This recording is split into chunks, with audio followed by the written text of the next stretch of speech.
تو یوں تو پیغام خدا زبان مصطفیٰ و شکل قرآن تھا.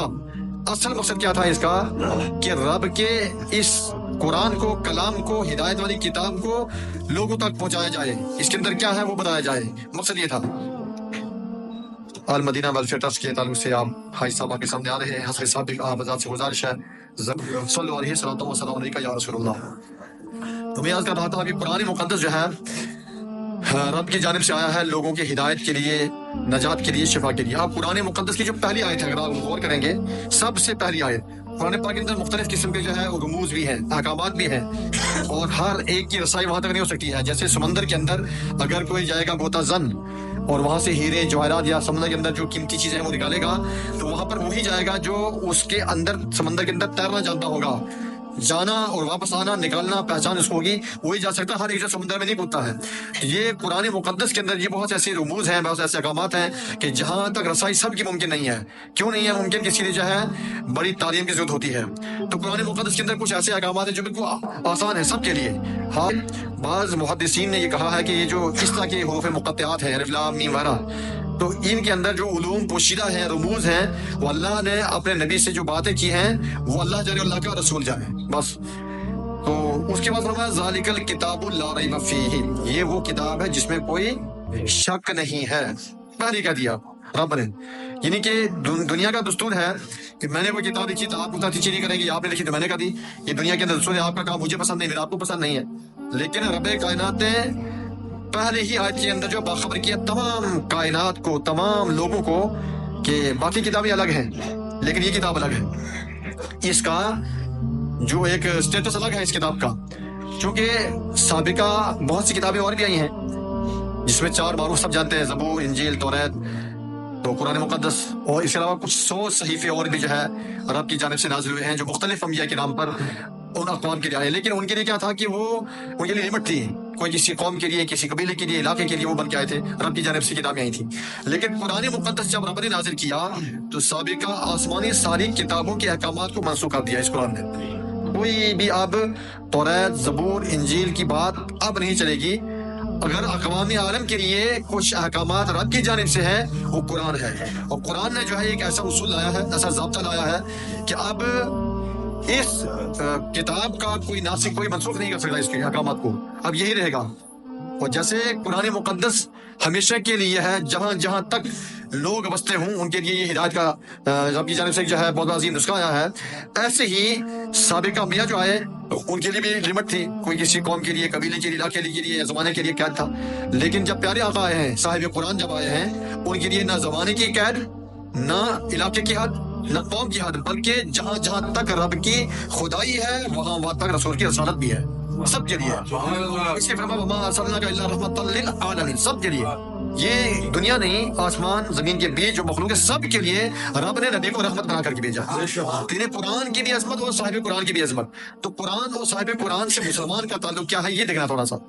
تو پہلا تعلق تو رب نے خود فرمایا کہ یہ کتاب، اس میں کوئی شک نہیں ہے. تو مسلمان کو چاہیے خاص کر کے کہ قرآن مقدس کے تمام احکامات پر یقین و ایمان پختہ رکھے، شک و شبہات نہ کرے. اور آج اب مزاج بنتا یہ جا رہا ہے کہ قرآن مقدس کی آیات کو بھی بعض خاص کر نوجوان ہلکا لے کر کے ٹال دیتے ہیں چونکہ ان کے منشا کے مطابق نہیں ہے.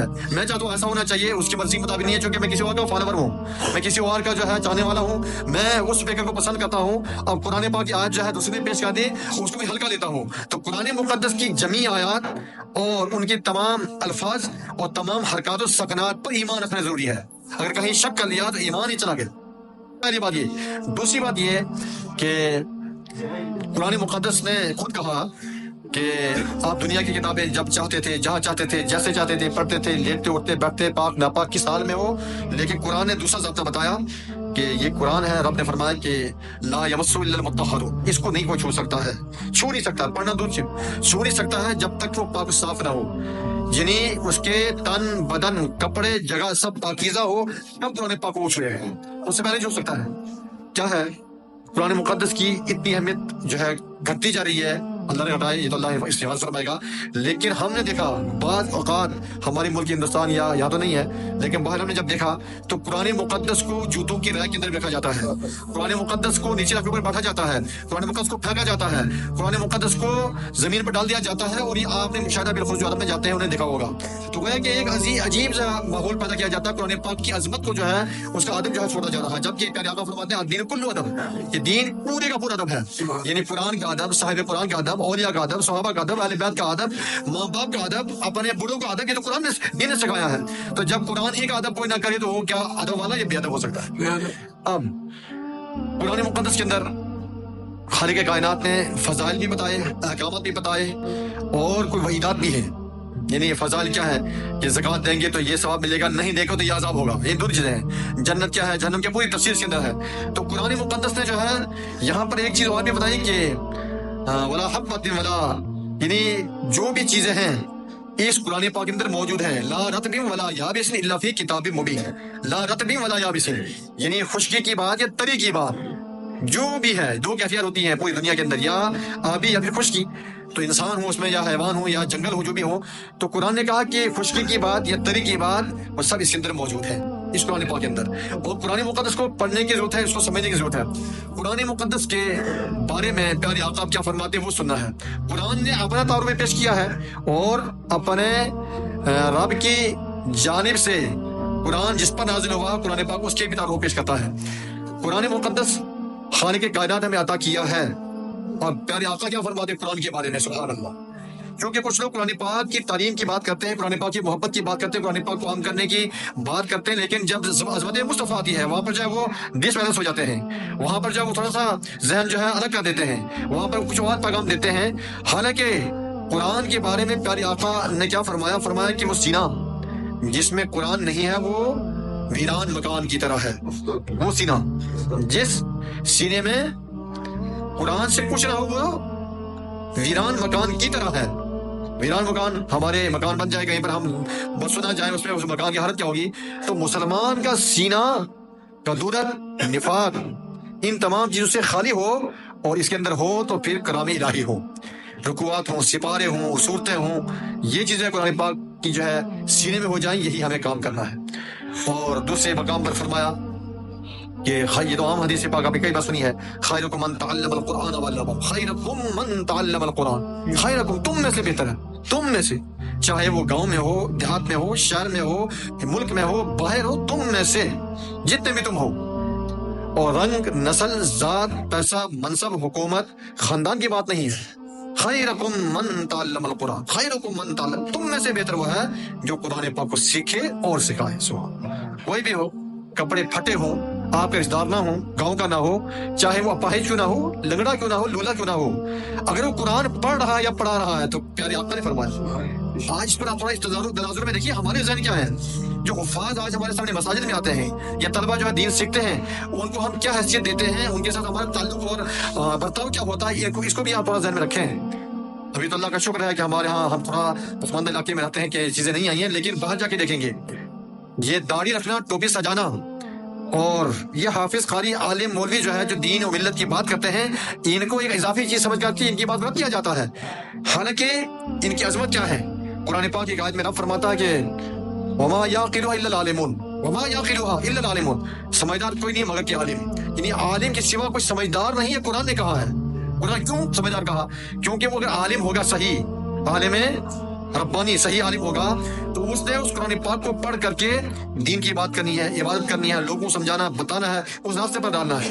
بلکہ قرآن نے خود کہا ہے کہ وَلْتَكُمْ مِنْكُمْ أُمَّةٌ يَدْعُونَ إِلَى الْخَيْرِ وَيَأْمُرُونَ بِالْمَعْرُوفِ وَيَنْهَوْنَ عَنِ الْمُنكَرِ, کہ تم میں سے ایک ایسی جماعت ہونی چاہیے, تم میں سے سب سے کہا ہے کیا کہ وہ کام کیا کرے, یأمرون بالمعروف وینہون عن المنکر, جو آپ کو نیکی کی دعوت دے, برائی سے منع کرے. یعنی تم میں سے ایسے لوگ ہونے چاہیے, یہ ضروری ہے. اگر ایسے لوگ نہیں ہوں گے تو پھر جو سماج میں بگاڑ پیدا ہوگا. چونکہ آپ پر ہم سب پر ظاہر ہے کہ آج جب ملت و مذہب پر کوئی اجتماعی کرتا ہے, زبان کھولتا ہے, تو پھر جو ہے یہی علماء, یہی ائمہ, یہی حفاظ جو کھڑے ہو کر کے ترجمانی کرتے ہیں, دفاع کرتے ہیں, بات کرتے ہیں. تو ان کے ساتھ میں اگر ہمارا اتنا تعلق نہیں ہوگا بلکہ الگ تھلگ پڑ جائیں گے تو پھر یہ دین کمزور ہوتا جائے گا. دوسری جانب رب نے للکارا بھی ہے کچھ لوگوں کو کہ جو لوگ قرآن کو مٹانا چاہتے ہیں، جیسے کہ ہمارے ملک کے اندر بھی ایسے گنتی کے چند افراد پیدا ہوئے ماضی کے اندر، اور اللہ خیر کرے آگے کیا ہوگا، اور واقعی بھی دنیا کے اندر بہت سے ایسے لوگ پیدا ہوئے ہیں۔ یہ دنیا کے اندر ایسے لوگ رہے ہیں، کبھی قرآن کو چیلنج کیا، کبھی صحابی قرآن کو چیلنج کیا، کبھی صحابہ کی عظمت کو اچھالا، کبھی اہل بیت کی عظمت کو اچھالا۔ یہ قل اللہم مالک الملک، سارے ملکوں کا مالک اللہ ہے۔ بڑی عظیم بات فرمائی ہے مالک الملک، اور یہ فرمایا تؤتی الملک من تشاء وتنزع الملک ممن تشاء، جس کو چاہتا ہے ملک عطا فرما دیتا ہے، بادشاہ دیتا ہے، تخت و تاج دیتا ہے۔ یہ ووٹ ایک الگ چیز ہے، لیکن ووٹ و سپورٹ تو انسان کرتا ہے، کرنا چاہیے۔ در حقیقت جو ہے ہمارا ایمان اعتقاد اس پر ہے کہ یہ ملکوں کی بادشاہ دینے والا اللہ ہے۔ لیکن فرمایا کہ تؤتی الملک من تشاء، جس کو چاہے بادشاہ دے دے، وتنزع الملک ممن تشاء، جس کو چاہے اسے وہ چھین بھی لے۔ تو دینے والا بھی وہی ہے اور لینے والا بھی وہی ہے۔ تو جب یہ طاقتیں مل جائیں، قوتیں بادشاہتیں مل جائیں، تو اس کو یہ ڈرنا چاہیے کہیں مجھے واپس نہ آ جائے۔ تو جو بھی حاکم بن جاتے ہیں کسی بھی طرح کے، حاکم صرف ملک کے حکمران نہیں ہوتے ہیں، بلکہ حاکم باپ بھی ہوتا ہے، حاکم شوہر بھی ہوتا ہے، حاکم بڑا بھائی بھی ہوتا ہے، حاکم محلے کا بڑا بھی ہوتا ہے، حاکم جو ہے نمبردار چوکیدار بھی ہوتے ہیں۔ ان تمام کو آفیسر کو سب کو سمجھنا چاہیے کہ ان القوت اللہ جميعا، ساری طاقت اللہ ہی کے لیے، ہم تو چند روز کے لیے آئے ہیں۔ تو جس نے دی ہے یہ منصب، طاقت، شہرت، عزت، وقار، وہ واپس لے لے گا۔ وہ تو عز من تشاء و تذل من تشاء، عزت بھی اللہ ہی دینے والا ہے اور ذلت بھی اللہ ہی دینے والا ہے۔